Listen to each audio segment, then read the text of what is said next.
Amis téléspectateurs, bonjour. Ce mercredi 13 mars 2024, c'est bien sûr l'heure de vous faire la présentation des grands titres des journaux sur Marisa TV, votre chaîne préférée.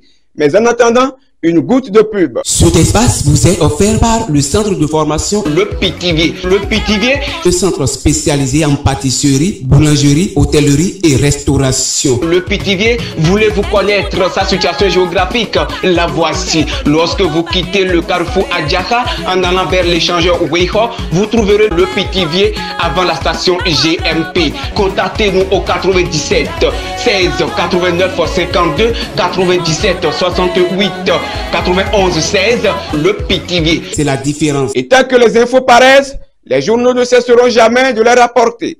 Ainsi, avec les actualités internationales plus concentrées sur l'Afrique, nous démarrons par le Kenya. Le Kenya suspend sa mission de police en Haïti après la démission du Premier ministre Ariel Henry.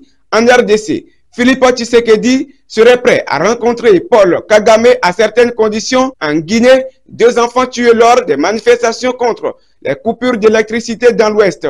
Au Niger, une importante délégation américaine au Niger pour évoquer la coopération entre les deux pays.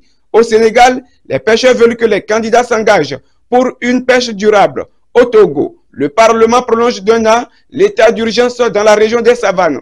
En Guinée, l'opposition peu surprise par le retard du calendrier de transition. Soudan, l'armée revendique la reprise du siège de la radio-télé nationale.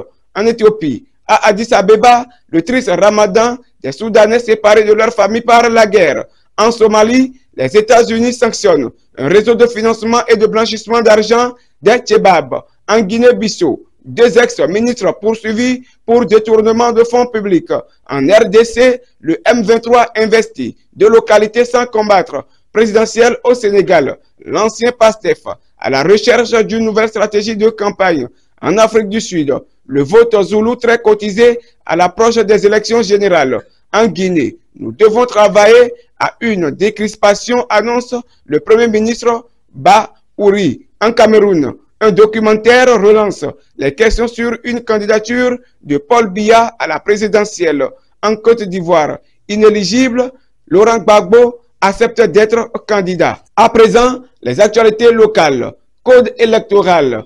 Le code consacre l'accord de gouvernance et non les alliances de partis, mentionne le Télégramme. Amendement du code électoral. Des avancées majeures. Cours une réforme inclusive, rapporte Fraternité. Relecture du code électoral. La fidélité et la conviction politique désormais dans les mœurs, écrit la boussole. Nord-Sud quotidien quant à lui affiche. Nouveau code électoral. La caution pour la présidentielle réduite de 50%. 8 recours contre le nouveau code électoral. La Cour constitutionnelle tranche en ce jeudi. En parle la Nation. Fin de la présentation des grands titres des journaux sur Marisa TV. Mais avant de vous quitter, gardez ceci. Lorsqu'on regarde dans la bonne direction, il ne reste plus qu'à avancer. Verset du jour. Jésus lui répond, le chemin, la vérité, la vie, c'est moi. Personne ne va passer au Père sans moi. Jean 14, verset 6. Merci de nous avoir suivis sur Marisa TV. Présentation, Florence Otondi. Réalisation, Giovanni Dossa Kitty. Et à demain.